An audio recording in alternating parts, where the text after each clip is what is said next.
张子，木心，芈月，这是怎么了？这个家伙在宣誓殿得罪了大王，大王要割他舌头。割！张子，你不是出使楚国了吗？怎么刚刚回？天将大任于斯人，必先劳其筋骨，苦其心志，饿其体肤，割其舌头。哈哈哈哈！我张仪为秦国立下了不世之功，可惜世人见识鄙陋，赫赫之功换来了百般羞辱。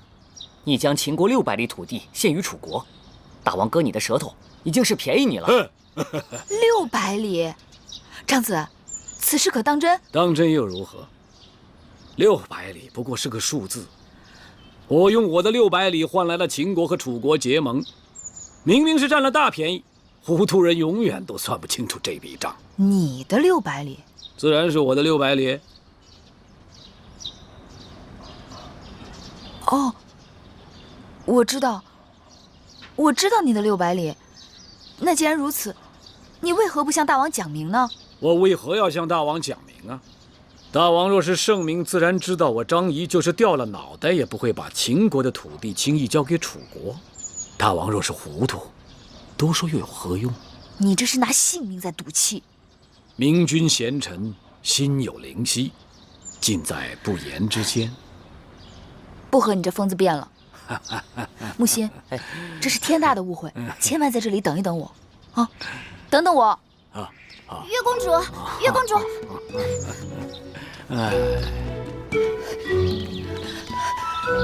大姐，我要见大王。大王正在和楚离子商议国事。我要见大王，这事与大秦国事有关。大王正在气头上，我劝你最好不要趟这浑水。大监放心，我来专门是给大王去烦消气的。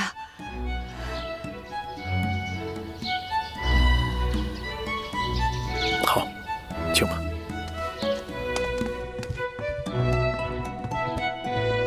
大王，拜见大王。你来有何事？芈月有要事向大王陈情。你若知趣，快给寡人退下。大王还不知芈月来意，便要将芈月赶出殿去。你是来给人说情的？芈月是来给大王贺喜的。何喜可贺？自古明君思贤若渴，诸国逐鹿中原，得人才者得天下。张仪国士无双，一人口舌抵过数名骁勇之将，朝中能有他这样的人才，是大王之大幸，秦国之大幸。张仪骨舌摇唇，无法无天，擅自将我大秦600里土地赠与楚王，即使寡之，也解不了寡人心头之恨。大王若为600里烦恼，大可不必。此600里非彼600里，大王误会了张仪的用心。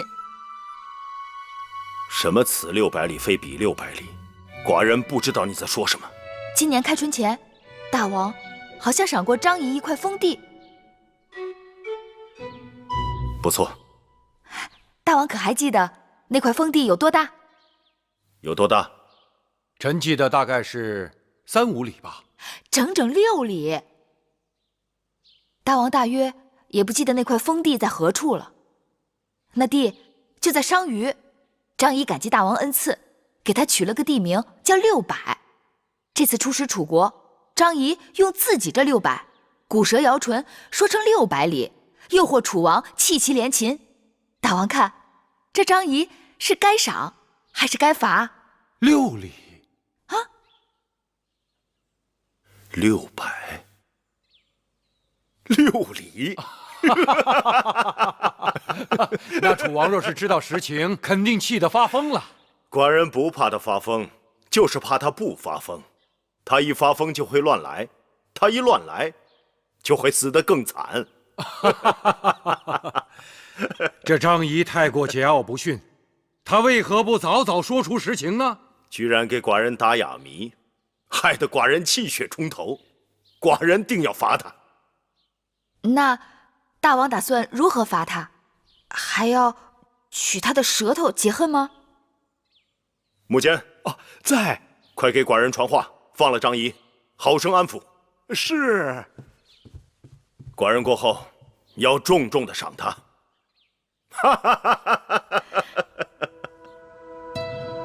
张仪出使楚国，功绩赫赫，著于竹帛。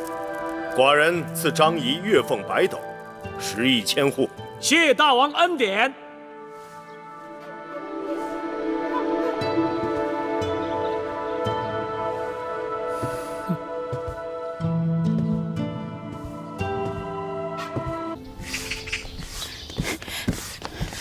蓉儿来信了，张子从楚国带来的。信上都说什么了？蓉儿说她很想念我们，日日刻苦读书，希望有一日能早早与我们团聚。1年不见了，蓉儿懂事多了。姐姐，你这是去哪儿了？看你这一身弄的。我刚才在花园里与公子撞比剑，我是木头剑，他是真剑，他占了我很大便宜。那公子壮是魏少使的独子，年纪比你还要小一些，你让让他就是了。快进屋，把衣服换了。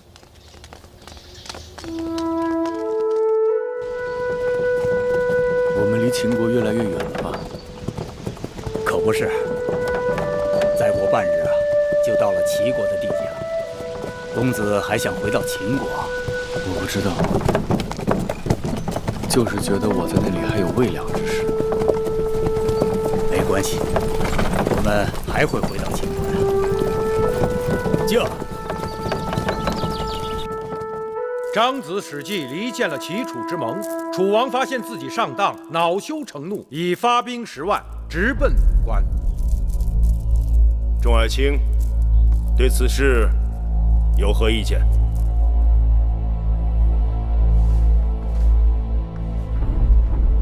回大王，楚王大发雷霆，莽撞出兵，又无其他诸国相助，虽无交手，败绩已露。我等谋定而后动，以逸待劳，后之发，先之至，定能一举成功。大王，司马错愿领兵出征。大王，臣甘茂愿率兵伐楚。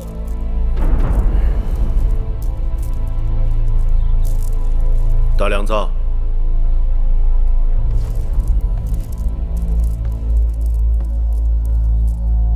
你意下如何？大王，既然张仪建议出兵，还是请大王定夺吧。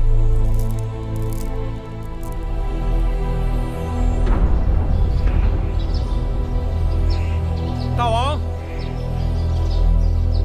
大王，请留步。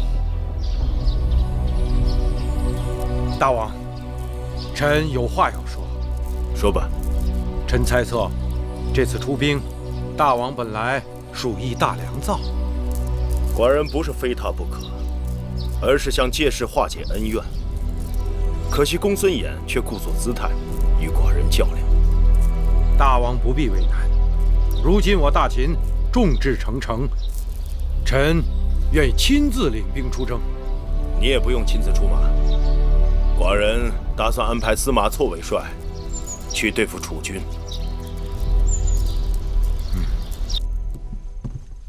姐姐，姐姐，这么晚找我有事吗？妹妹可曾听说大王要出兵攻打楚国了？我听说了，是楚国发兵攻秦，秦国不得不出兵应战而已。明明是张仪欺诈在先的，王兄才愤然出兵。眼下两军对峙，千钧一发，秦楚联盟即将破裂。如果此事能够劝说大王退让一步，这事端说不定可以化解。姐姐想让大王如何退让？说服大王再派使者出使楚国，将那600里土地照承诺送过去，不就化干戈为玉帛了吗？姐姐糊涂，这600里土地，大王若想送，早就送过去了。眼下双方已经打算靠实力说话，若没打出个结果，谁肯退让？这可如何是好？此事只有静观其变，急也急不得。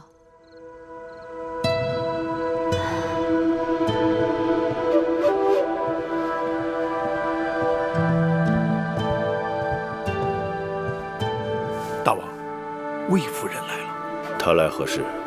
魏夫人说，她刚调制了一些熏香，送给大王驱蚊去暑。让他进来。是。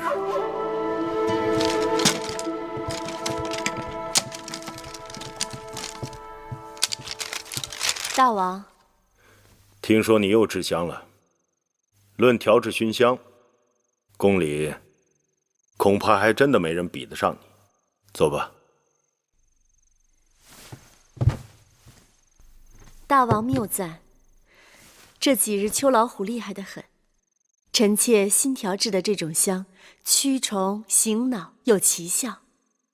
哼，待会儿让木剑给寡人点上试试。大王是否还记得，华儿出生在盛夏，因为是大王的第一个孩儿，格外疼爱，怕蚊蝇滋扰了华儿，大王亲自为他打扇。臣妾看了，既心疼大王，也心疼华儿，用了好几日，才调制出驱虫安神的熏香。是啊，转眼间，华儿已从咿呀学语的婴儿，长成气宇轩昂的大秦公子。身为长子，华儿一心想为大王分忧解难。华儿听说，大王近日准备伐楚，求我转告大王，他想同司马错一同出征，担当重任。好，华儿这个孩子越来越有出息了。谢大王。公子真替夫人争气。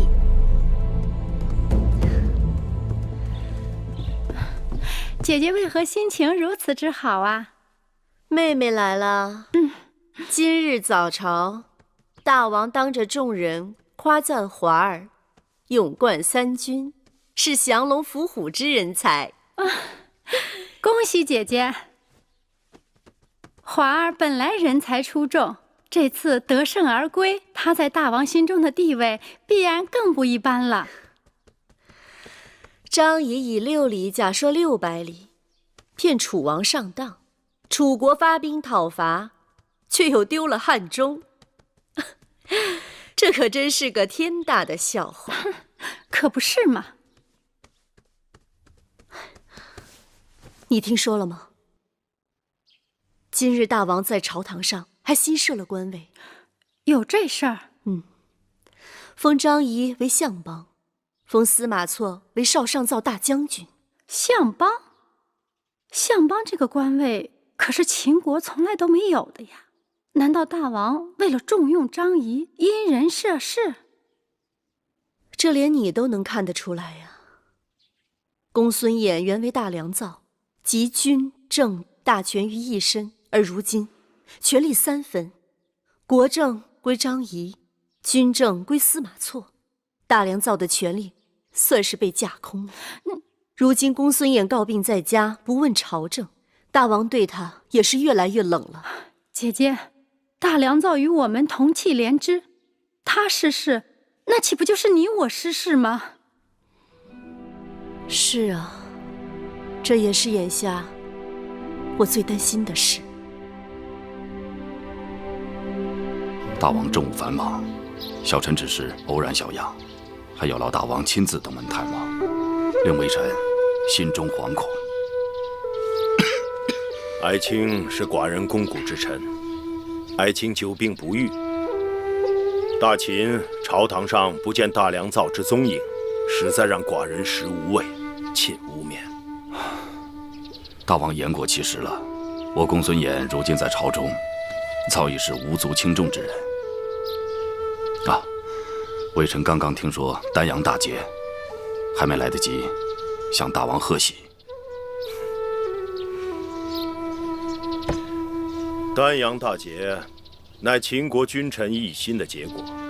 寡人历来深信，君王待臣子如手足，臣属待君王则如心腹，内外相依，上下相随，浑然一体。君王待臣子如犬马，臣属失君则如路人，陌路相逢，冷眼相对，君臣分离，背道而行。大秦若无君臣同心同德，哪有今日的成功？大王所言极是。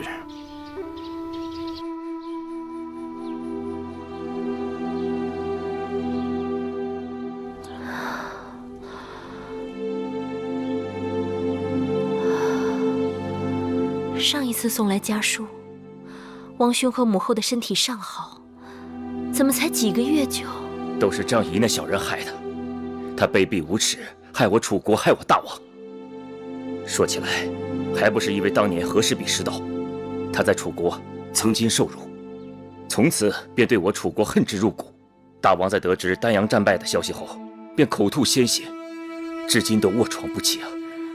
当初我嫁到秦国，王兄和母后指望秦楚联姻，相互帮衬，不料才1年多光景，两国交恶，兵戎相见，难怪母后在信中会责骂舒儿无能。作为王后，一不能袒护母国，二不能阻止夫君近君子远小人，任凭张仪等奸诈之徒横行朝堂。舒儿实在是羞愧。王后不必自责，眼下就有一个机会，王后可为楚国周旋。请讲。只要秦王肯将被俘之楚将屈盖、景翠等人送回楚国，并归还汉中之地，这秦楚两国仍有重修旧好的机会啊。那商於600里呢？这哑巴亏也只能楚国自己咽了。好，请转告王兄和母后，舒儿尽力而为。那在下告辞了。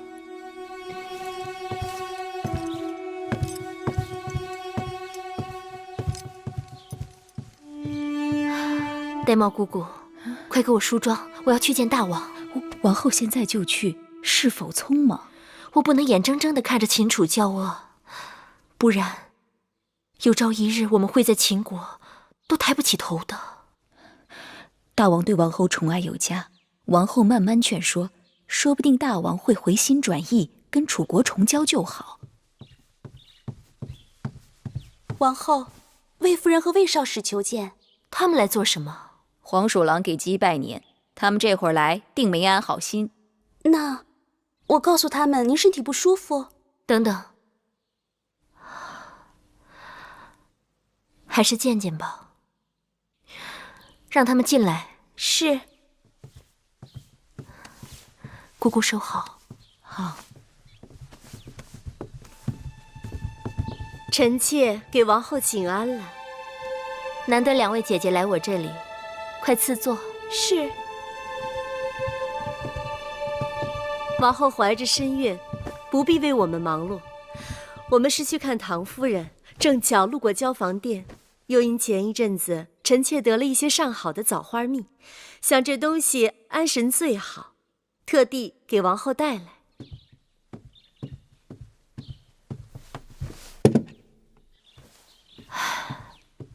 多谢两位姐姐惦记。其实我一直吃得香甜，睡得安稳，什么安息香、安神茶之类，在我这儿都是多余的。果真如此，那王后真是好福气，在这后宫里能像王后这样，不管遇到什么事儿都能够想得开的，掰着指头也数不出第二人来。我又没做什么亏心事，有何想不开？人不一定做了亏心事才会想不开呀，人心贪婪，日思夜想也会坐立不安。臣妾就听说过楚国有蛇吞大象的奇观。魏夫人勿听谬传。王后是忘了，《山海经》中就有楚蛇吞象，3岁而出其骨之说呀。那是8蛇吞象，与楚国无关。哦，是吗？那贪图秦地600里，却丢了汉中600里的笑话，这总该与你们楚国有关吧？的确不是蛇吞象，那是猪吃老虎。这等蠢事被世人弹齿构笑，如坐针毡的滋味儿，王后该是领悟极深的。你们放肆！怎么，王后恼了臣妾？哎呦，臣妾跟魏少使本是真心来跟王后说闲话，给王后解闷儿的。若是讨不到王后的欢心，只能怪我等愚笨了。既然王后是心宽之人，臣妾说两句笑话，王后不爱听就当耳旁风便是了。其实这一阵子，宫里内外都在说那600里的笑话，大王听了数遍，依然说这笑话有趣得很。好了，王后安心养胎吧，我们就不打扰了。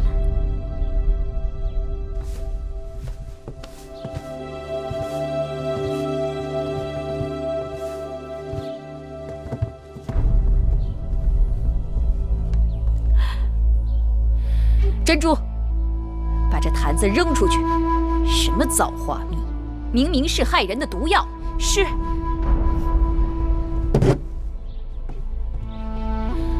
王后不要理睬这等刁妇，他们就是故意来气你的，你气了就是招了他们的道。怀着身孕，凡事要为肚子里的孩子着想。我正是为了腹中的胎儿，才更忍不下这口气。我是楚国第一公主，嫁入秦宫为后，楚国兴，我则地位稳固；楚国弱，我则危机重重。那魏延还不是因为看到我王兄被张仪戏弄，丢了土地又兵败，才趁机来羞辱我。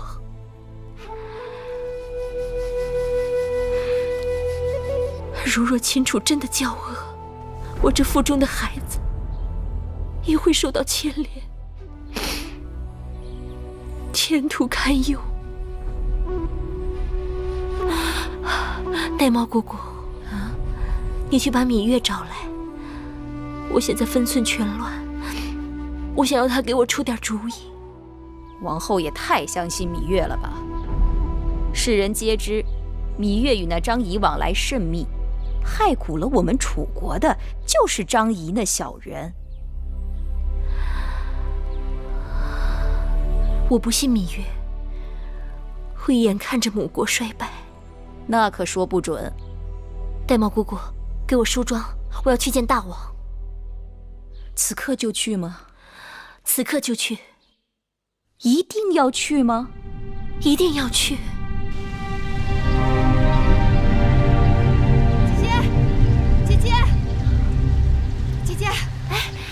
月儿，你来的正好，与我一同去。姐姐要去哪儿啊？去宣誓殿。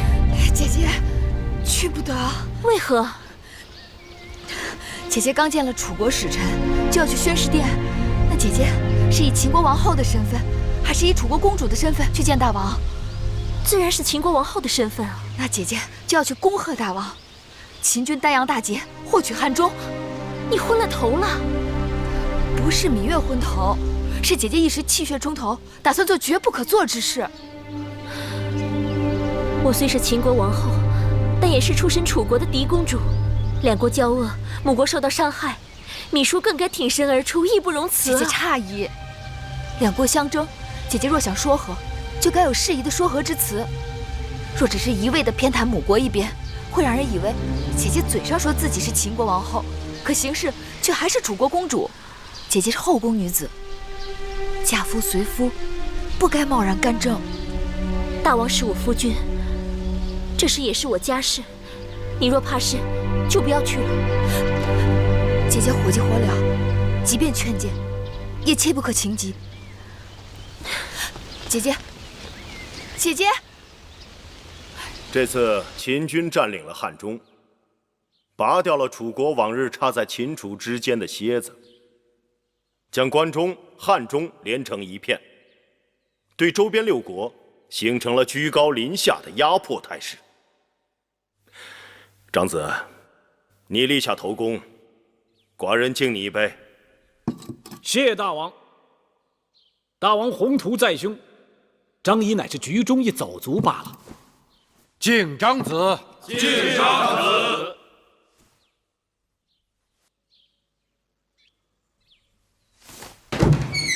王后，大王正在设宴庆贺丹阳大捷。我要见大王，让我进去。如果让王后进大殿，小的担待不起。让我进去。不能进，王后。让我进去。让他进来。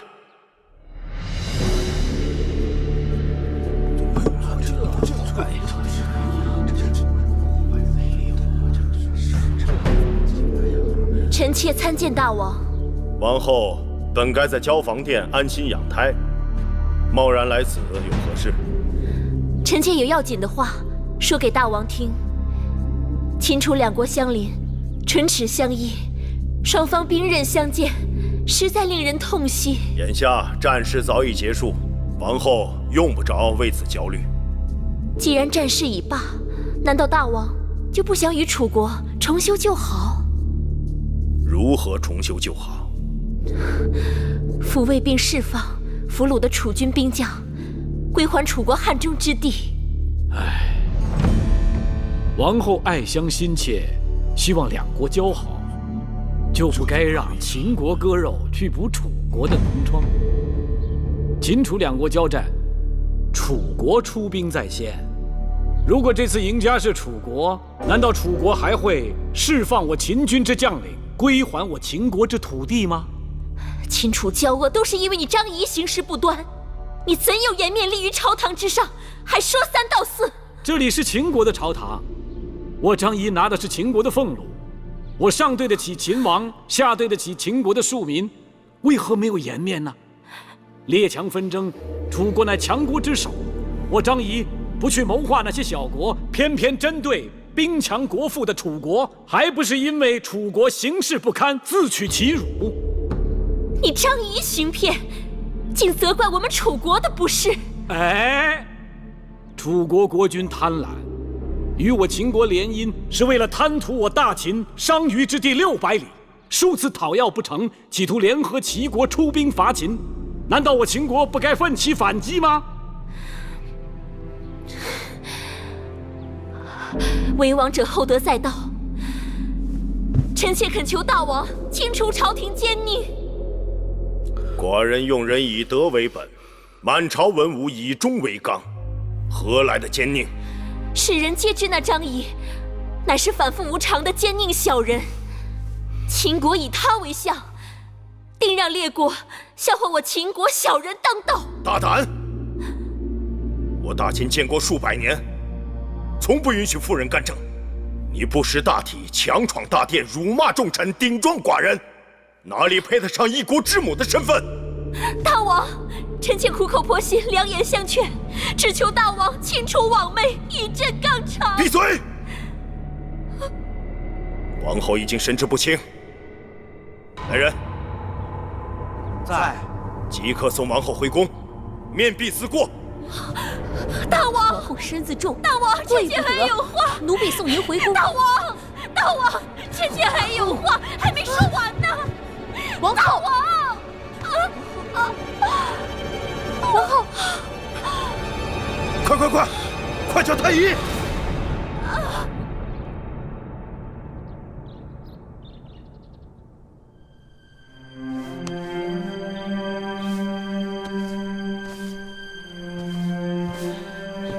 禀大王，王后的脉象时速时缓，胎位不可有大碍？臣已让女医治为王后扎了几针，以稳胎象。从今日起，王后不可随意走动，不可操劳忧心，更不可情绪大喜大怒。你们可听到了？奴婢不敢有任何怠慢。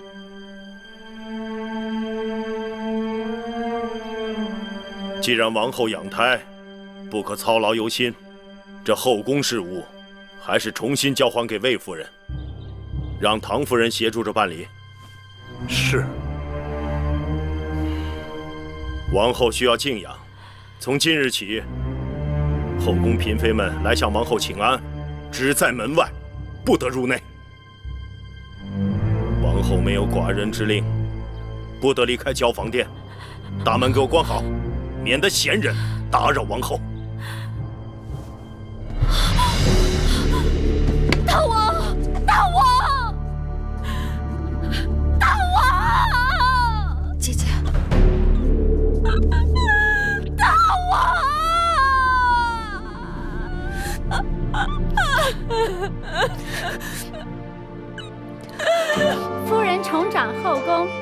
可贺。恭喜夫人。不过是王后不能理事，少不得再辛苦我一些，也好为大王分忧解难，为各位姐妹操心吧。姐妹们一向体谅我的辛苦，如今也只是依照旧例办。各位姐妹，请坐吧。谢夫人。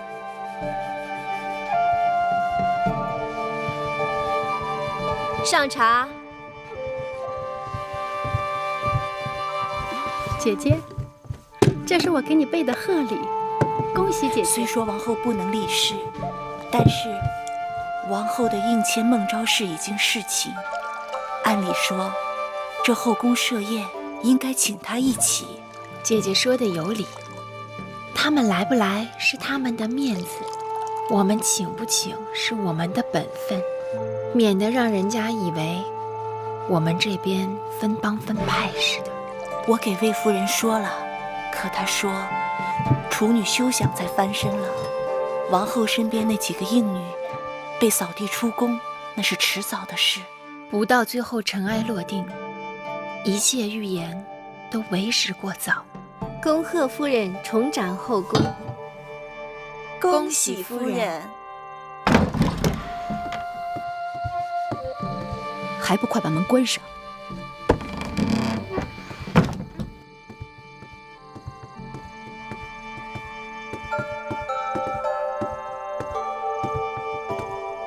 姑姑，外面在闹什么呢？今日风大，外面树叶被吹得哗哗的。珊瑚，去把窗子关上。是。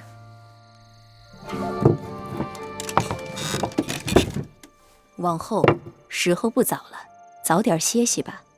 姑姑又何苦要骗我？宫里本来就是如此，攀高踩低的。别说那些嫔妃们，就是内侍婢子们，跟了得了势的主子，即可耀武扬威；跟了失了势的，马上抱怨连天。从小到大，我在储宫里看得多了，只是没想到会轮到我头上。王后别急，还有不到2个月，胎儿就足月了。只要您能生下一位小公子，这后宫还是你的。哪有那么容易？2个月足够宫里风云变化几回了。王儿落地前，大王若仍恼怒于我，就算这孩子生下来，也不会讨大王欢心。现在想想，芈月当日拦着我，也真是一片好心。芈月呢？她怎么没来看我？平日里我有什么事情，她都在我身边与我商量的。哦，也是。大王不让任何人进入交房殿，也把月妹妹挡在外头，这可怎么办啊？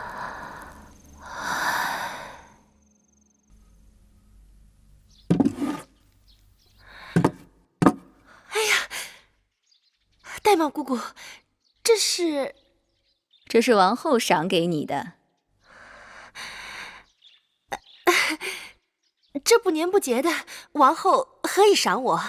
孟昭氏，你是王后的陪嫁应女，自你到秦国，王后一直把你看成心腹之人。论亲疏，芈月是王后的亲妹妹；论容貌，那景氏也不输于你。可王后还是选中你首先为大王侍寝，可见她对你的器重。是。因此，你与王后一荣俱荣。眼下王后正受挫折，身处困顿，正是用人之际。你要用心好好服侍大王，让大王对王后回心转意。王后对臣妾恩宠有加，臣妾定不辜负王后。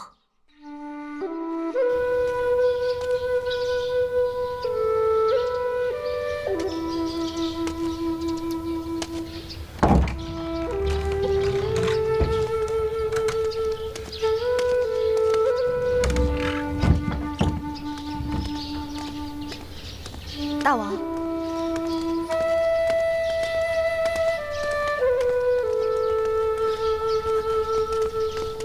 大王，芈月有一事不明，要向大王请教。说吧。芈月听说，咸阳有一女子，在家是好女儿，在外是好媳妇。有一日，娘家人和婆家人一言不合，动手打了起来。都喊那女子帮忙，弄得那女子好生为难。大王，可有处置的办法？若那女子想做婆家的好媳妇，就该一心帮着婆家；若她想做娘家的好女儿，那就休婚，回娘家去吧。难道就不能两全？不能。也没有是非对错？当然有。那谁对谁错，谁来评判？那就要看谁人说，对谁说。怎么说？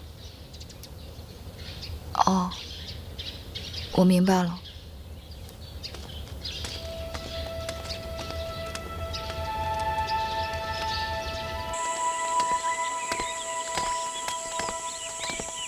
大王，芈月为了王后的事情，已经往大王的承文殿跑了好几次了。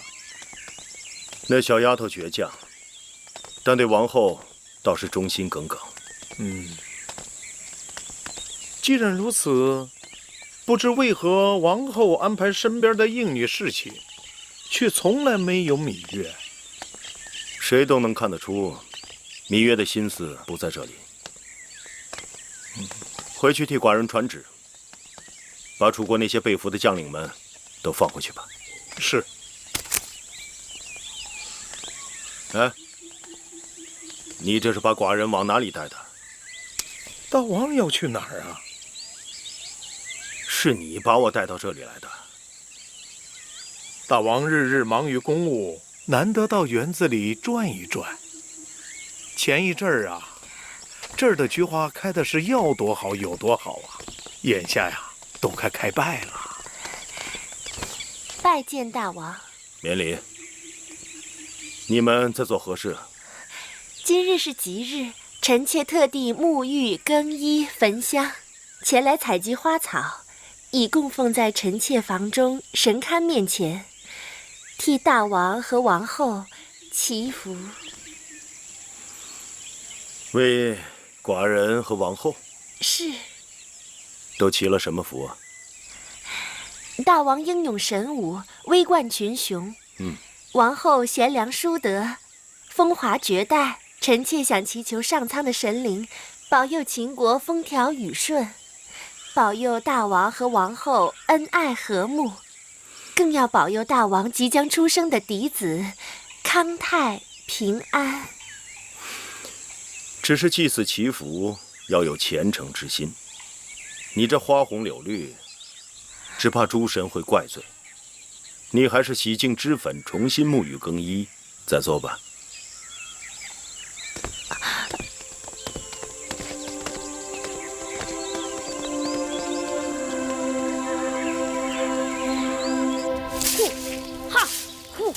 姑姑，您看我舞的如何？你这剑是打哪儿来的？是魏少使的儿子公子撞的。你拿人家东西干什么呀？是公子撞他丢弃的，我在草丛中捡到的。你看，都生锈了。呼，嘿，吼，呼。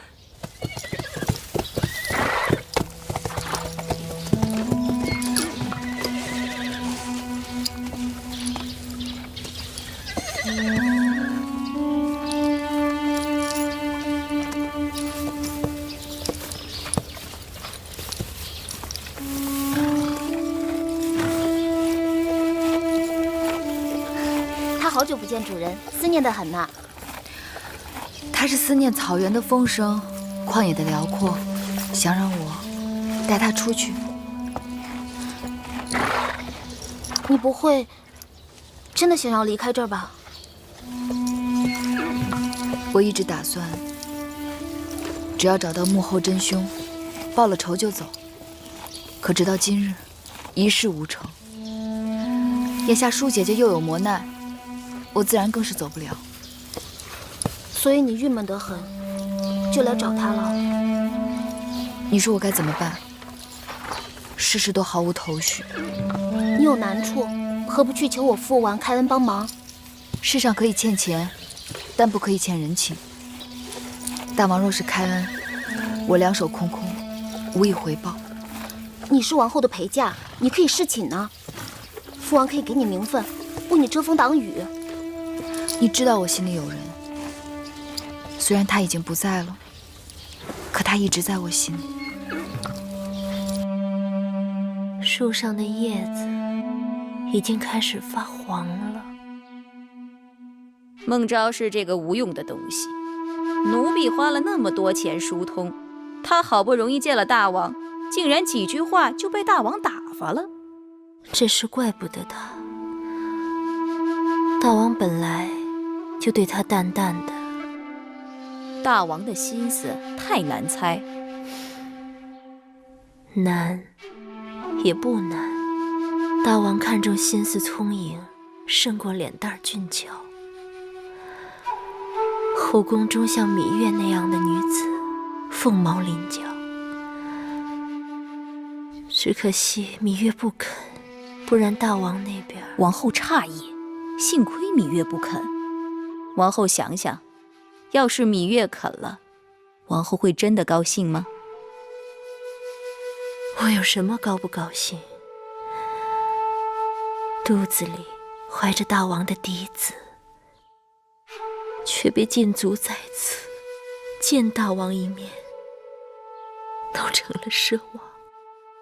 好在幕间隔三差五的替大王来问候，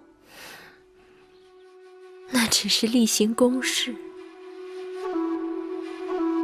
大王并非儿女情长之人，人不见，情就更淡了。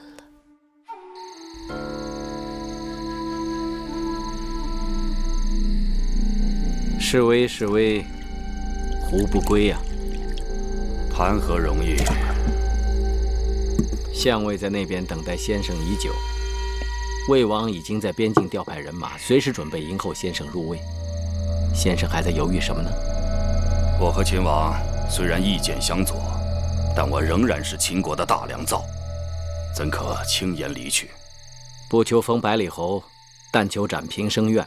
先生与商鞅皆是百年难遇之奇才，有其可居于一国一域、一人一情呢？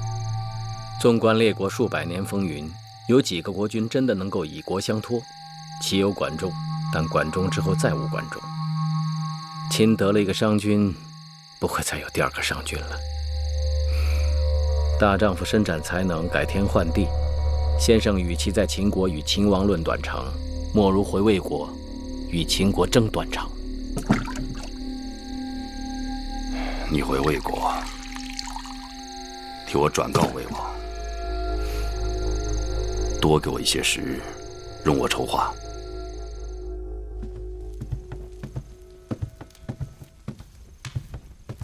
大王，邢夫人派人送来了急信。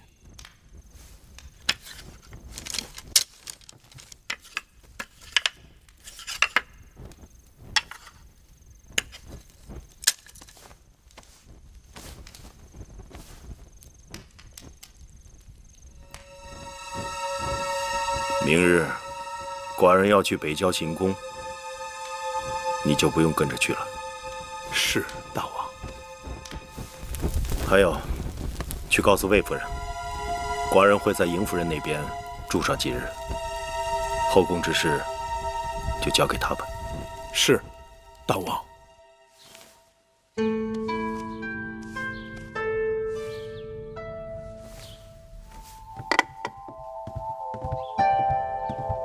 姐姐，妹妹来了。姐姐，你听说了吗？大王出宫了。母亲刚才来过了，说大王去了北郊行宫，要在那儿住上几日。眼下王后被禁足，大王又不在宫里头，你去给永相令景离传个话，就说让他该干什么干什么。妹妹明白。你们快些收拾好了，就准备午膳吧。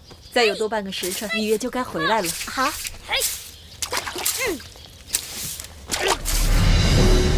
给我拿下！你们想干嘛？魏少使之子公子壮丢失了一把宝剑，魏夫人命人彻查，终于发现了行窃之人。大秦有秦律，秦宫有宫规，在下只好不客气了，带走。你们干嘛？干什么呀？你们干嘛？哎，放开！不，小冉，放开我！放开我！放开我！放开我！小冉，小兔子，老这是芈月所住之处，无论何事，只有王后才有权处置。你们回国！大王要王后静心养胎，他什么事也管不了。如今呢，是魏夫人奉旨主持后宫。哼，走！不行，小冉，快去找芈月！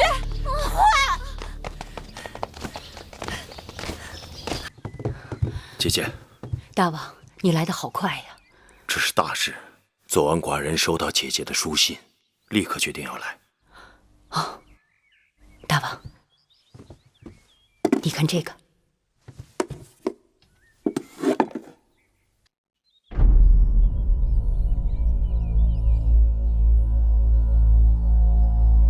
这东西，你们是如何拿到的？是雍瑞花了重金从义渠人那里换回来的。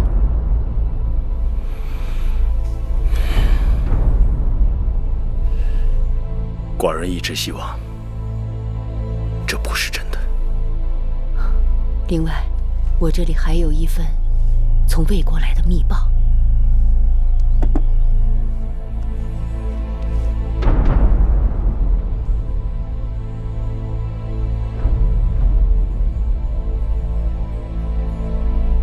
密报是否可靠？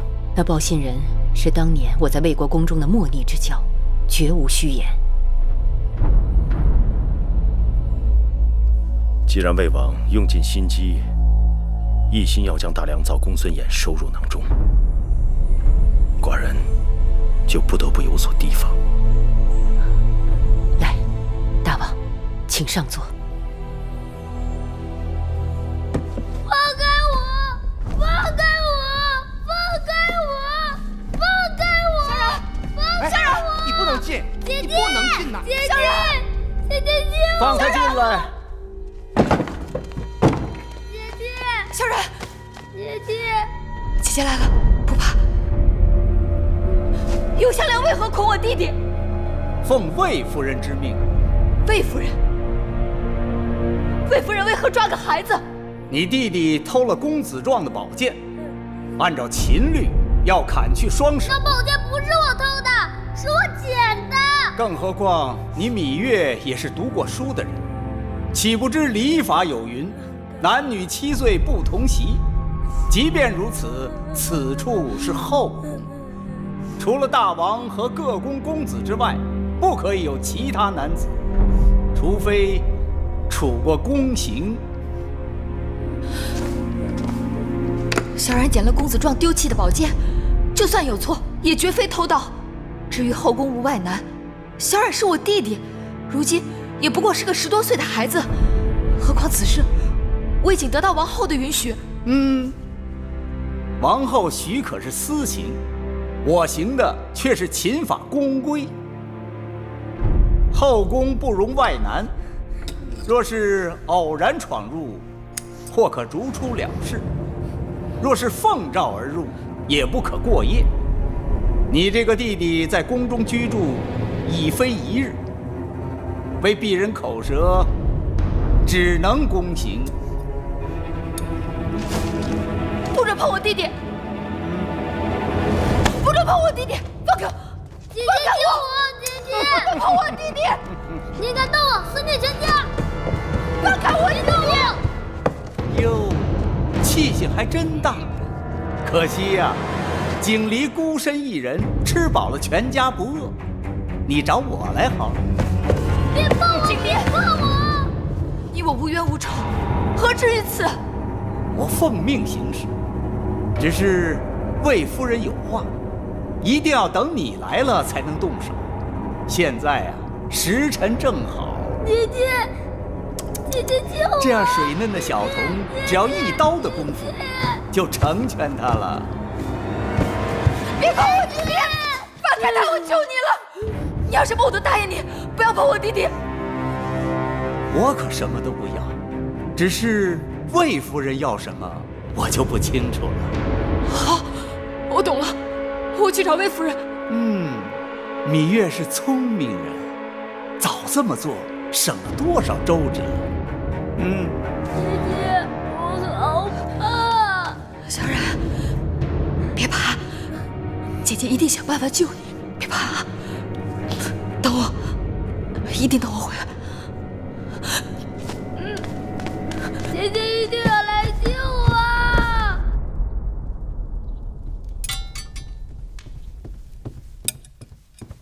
夫人，芈月求见。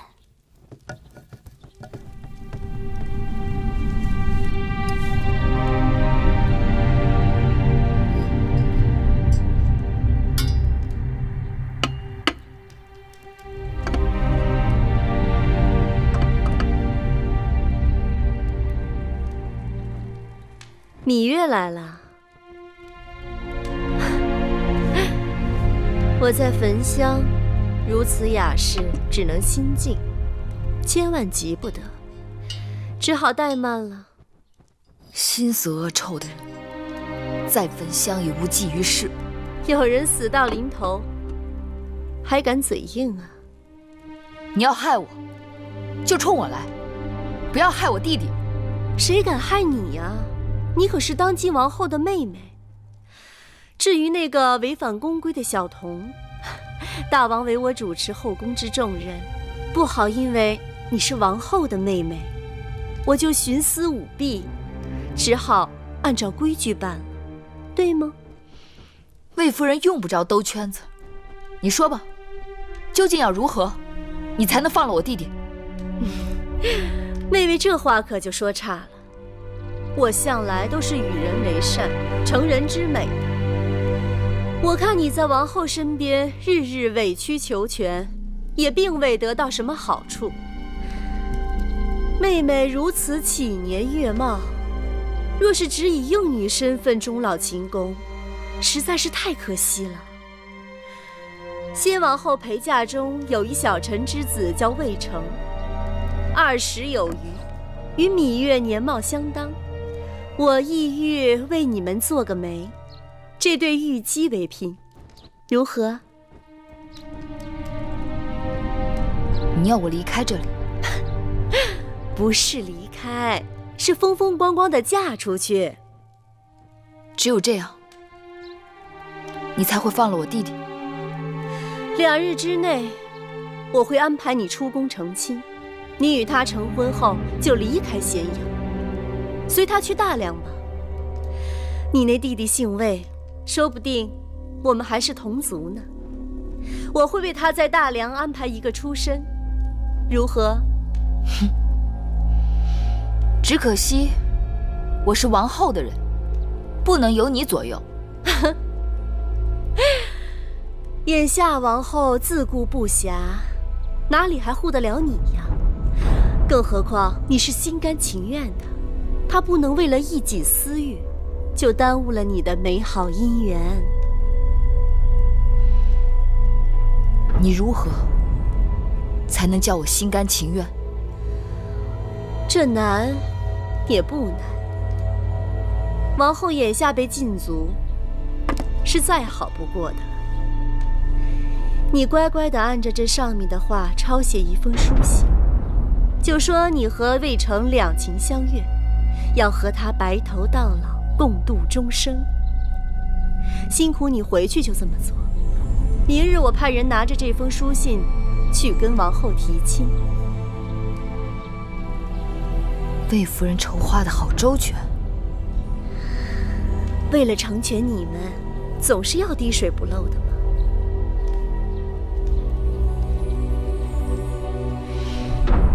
我要是不写呢？那可就是你的不对了。明日一早，我若是拿不到这封书信，你那个弟弟可就一刀全了了，从此倒也干净。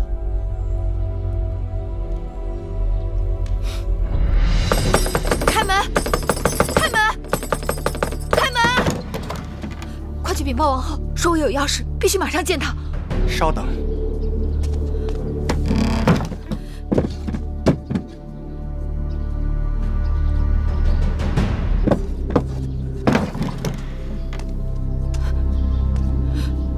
戴帽姑姑，快带我去见王后。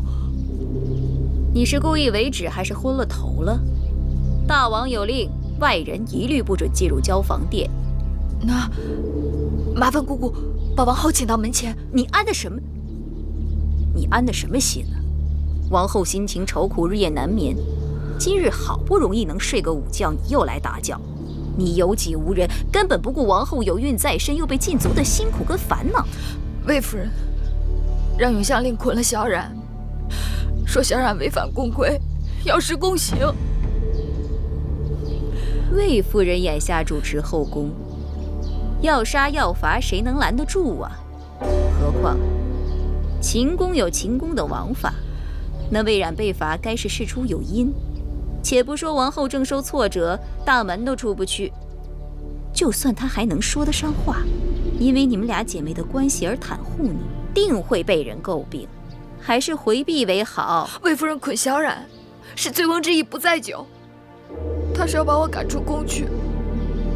哦，她用弟弟的性命来要挟我，逼我嫁给一个魏国小臣之子，说明日是最后期限，若得不到我的承诺，她就要对弟弟下毒手。这事可就难办了。按理说，你是王后的陪嫁应试，婚姻之事轮不上魏夫人插手。可眼下王后被禁足，又身怀6甲，若硬撑着为你出头，与那魏夫人纠缠起来，弄不好有了闪失，谁能担待得起呀？你一向疼爱魏冉，定不肯叫她受苦，但不苦她，就只好苦你了。此事还是你自己做个决断吧。戴帽姑姑，戴帽姑姑，你一定要帮我。戴帽姑姑，芈月，你可是公主身份，怎可给我一个奴婢下跪？我知道，姑姑一向不喜欢我，可眼下救人性命是大事，求姑姑一定要帮忙。王后已经自身难保，你还是不要连累了她才好。何况你芈月一向足智多谋，就算没别人帮忙，你也能过了这个坎儿。戴帽姑姑，关门！戴帽姑姑，戴帽姑姑，戴帽姑姑，姑姑。这整日里躺着，躺得整个人都软了。再过几日，小公子就要出世了。女医治说，让您没事啊，多走动走动，免得生的时候太受罪。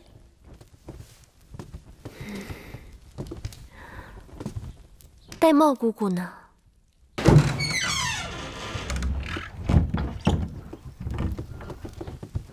戴帽姑姑，你刚才去哪儿了？是不是月儿来了？哦，是芈月，来给王后问安。听说王后午睡就走了。也是，好久没见月妹妹了。姐妹说话还要隔着堵墙，不如不说。再扶我在屋里走走吧。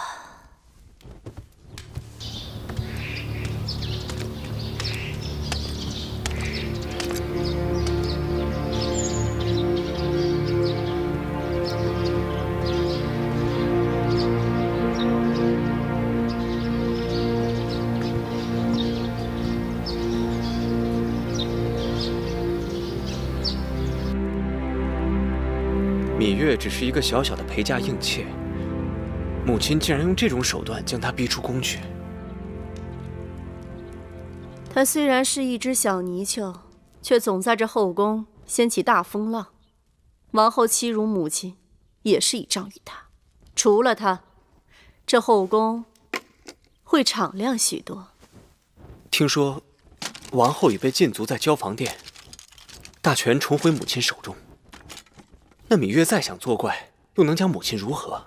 君子以私患而预防之。既然他是祸水，当然不能留。论人品相貌，那芈月都是上等女子，可母亲竟然要将她许配给一个普通小厮。华儿，此事与你根本无关。难道芈月也给你灌了迷魂汤？孩儿觉得明珠暗投，实在可惜。你莫非是疯了？竟然会有这心！她是王后身边的硬妾，随时准备给你父王侍寝。若让你父王知道你有如此打算，心里会如何恼恨于你？太子之位，想都不要再想。可既然母亲要让她嫁给别人，为何不成全自己的孩儿？花儿，你可要想清楚，你是大王最看重的长子，日后是要继承王位的。若想成亲，也必须是和诸国的嫡公主联姻，助你成大业。那芈月应妾之身，毫无背景，她能帮你什么？母亲，不必再说了。由此看来，这个芈月就是个狐妹子，在宫中更不能留。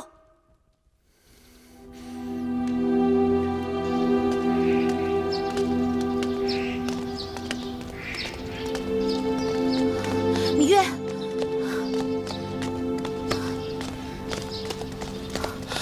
我已听说你弟弟未染之事，这些人趁我父王不在宫中下此黑手，行事卑鄙。眼下王后虽自顾不暇，但只要她肯出面，魏夫人他们不得不忌讳她3分。可眼下，我想见他一面都不行。这么说，连王后都不能庇护你了？魏夫人他们鬼祟伎俩，害小冉，就是为了害我。我豁出去了，大不了拿我的命去抵小冉的命罢了。你这是以卵击石，眼下还不是拼命的时候。这是我的出宫令符，你拿上，去找我父王。他此刻在北郊行宫，骑马去快些，悄悄走，不要惊动任何人。都已经什么时候了，你还犹豫什么？拿着。我不想向你父王讨要任何东西。你当真以为我父王是施恩图报之人？况且，你要先过了眼前再说。其实你知道，我父王心里一直很喜欢你，而且，我父王是个有情有义、很值得人仰慕的男子。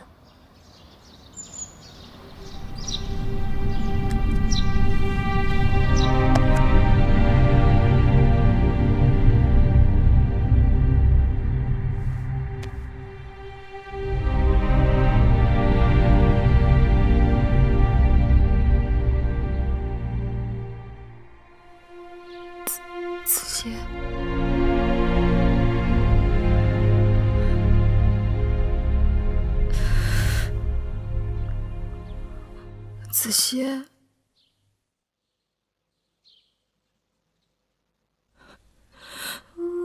子歇，你能听到我说话吗？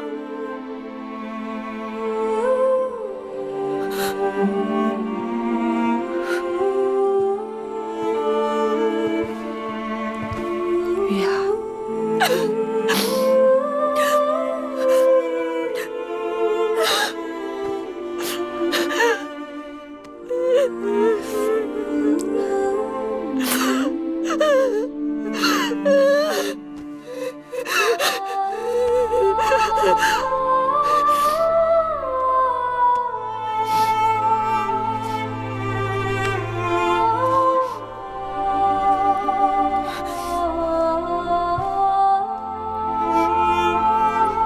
姐姐身受桎梏，小冉性命攸关，